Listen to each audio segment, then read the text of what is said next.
Fear of falling causes falls. The fear of falling itself can cause falls. And in fact, I've encountered many people that tell me and swear to me that they've never had one fall, but they're paralyzed with fear about falling.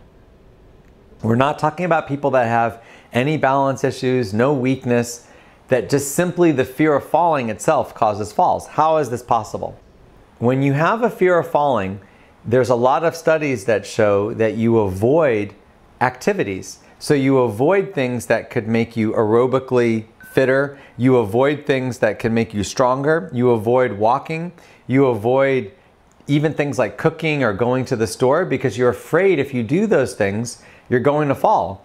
I know many clients that tell me that unless their son or daughter comes to take them someplace and they live alone, they won't walk out their house. They'll be inside their home all the time, but they won't even go out to get the mail because they're so afraid of walking outside.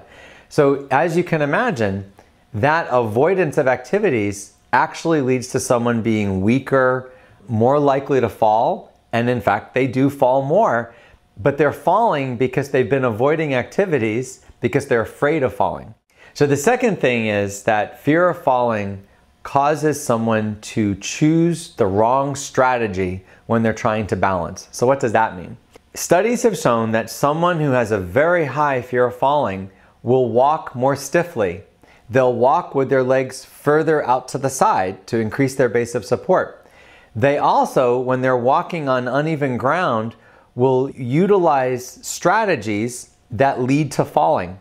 Why would someone do this?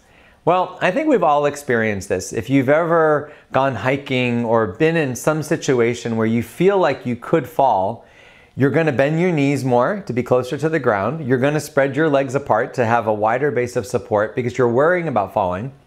And if there's something to grab onto, you're going to grab onto it. The problem is that all of those behaviors, walking with your knees too bent, walking with your feet out to the side, not lifting your feet as much and grabbing for things, all cause falls.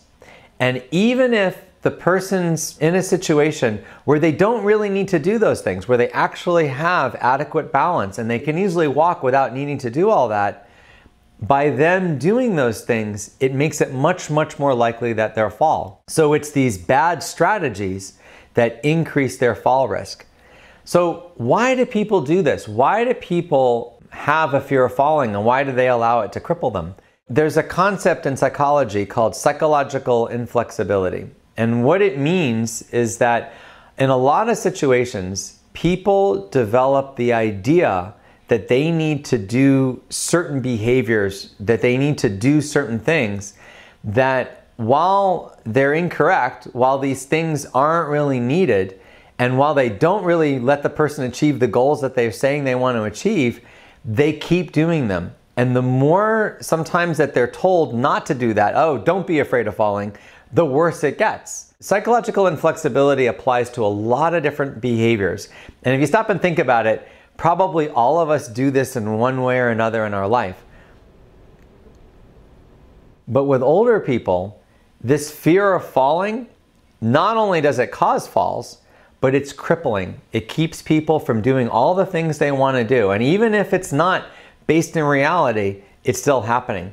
So how do you fix it? Psychological counseling can help, and I've seen that work with some people. But one thing that really works is getting people to rebuild their confidence, of getting them to do challenging things that they can overcome, and then doing something else challenging that they can overcome. And once they've overcome enough obstacles, that psychological fear of falling decreases and they're able to resume a lot of these activities again. I have definitely encountered people that I couldn't help with this, that fear of falling was so ingrained and so deep, there was nothing I could do to fix it. But a lot of people, the majority of people that I've worked with that demonstrated a fear of falling, I've been able to help them overcome it and resume activities that they thought they couldn't do again.